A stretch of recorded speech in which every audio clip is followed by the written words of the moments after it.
ആ lip lock scene കഴിഞ്ഞതിന് ശേഷം പൈസ ഇഷ്ടം പോലെ വന്നോ? എത്ര കിട്ടി? ഹിന്ദിയിലേക്ക് വിളിക്കുന്നുണ്ട് ലിപ് ലോക്ക് ചെയ്യാൻ വേണ്ടി. ഹിന്ദിയിലേക്ക് നമ്മൾ പോകുന്നില്ലല്ലോ, മനസ്സിലായില്ലേ? അപ്പൊ എന്ന് പറഞ്ഞ പോലെയാണ് ആളുകൾ പറയുന്നുണ്ട് മലയാളത്തിന്റെ ഇമ്രാൻ ഹാഷിമിയാണെന്ന്. ആര്? നിങ്ങള് അത് പറയും. ആഷിഖ് ഖാനായ സിനിമയിലെ നടനും നടിയാണെന്ന് പറയുന്നുണ്ട്. അതൊക്കെ പറയുന്നേ, ആളുകൾ പറയും.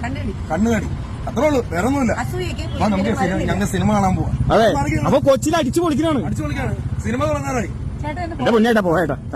അസൂയ കൊണ്ടായിരിക്കില്ല, അറപ്പ് കൊണ്ടായിരിക്കും ആൾക്കാർ നോക്കണം. എൻ്റെയൊക്കെ ഭർത്താവും മക്കളും ഇവർക്ക് രണ്ടുപേർക്കും കുടുംബമുണ്ട്. എന്നിട്ട് ഈ കോപ്രായങ്ങളൊക്കെ കാണിക്കേണ്ട കാര്യമുണ്ട്. അലൻ ജോസ് പെരേരയുടെ കൂടി ഈ പുള്ളി ഇങ്ങനെ ആയിപ്പോയെന്ന് എനിക്ക് തോന്നാം.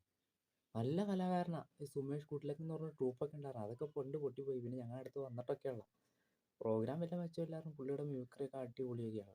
പക്ഷേ അലിൻ ജോസ് പെരേരയുടെ കൂടി പുള്ളി അവൻ്റെ കുട്ടിക്കളിയൊക്കെ കണ്ടു കഴിഞ്ഞ് പുള്ളി ആ രീതിയിലേക്ക് അഡിക്റ്റായിപ്പോയി. അതിപ്പോൾ വലിയ രീതിയൊക്കെയാന്ന് പറഞ്ഞ് ലിപ് ലോക്കൊക്കെ ചെയ്യും. അതിന് ആ പുള്ളിക്കാരത്തേക്ക് ഒരു ഭർത്താവും മക്കളും ഉണ്ട്, ഈ പുള്ളിക്കും ഉണ്ട്. അലിൻ ജോസാണ് അതിന് വെളിവില്ലാന്നില്ല. ഇവർക്കൊക്കെ എന്നാ ഈ കാര്യമായിട്ട് വലിയ കാര്യമായിട്ട് പറയണ പോലെയൊക്കെയാണ്.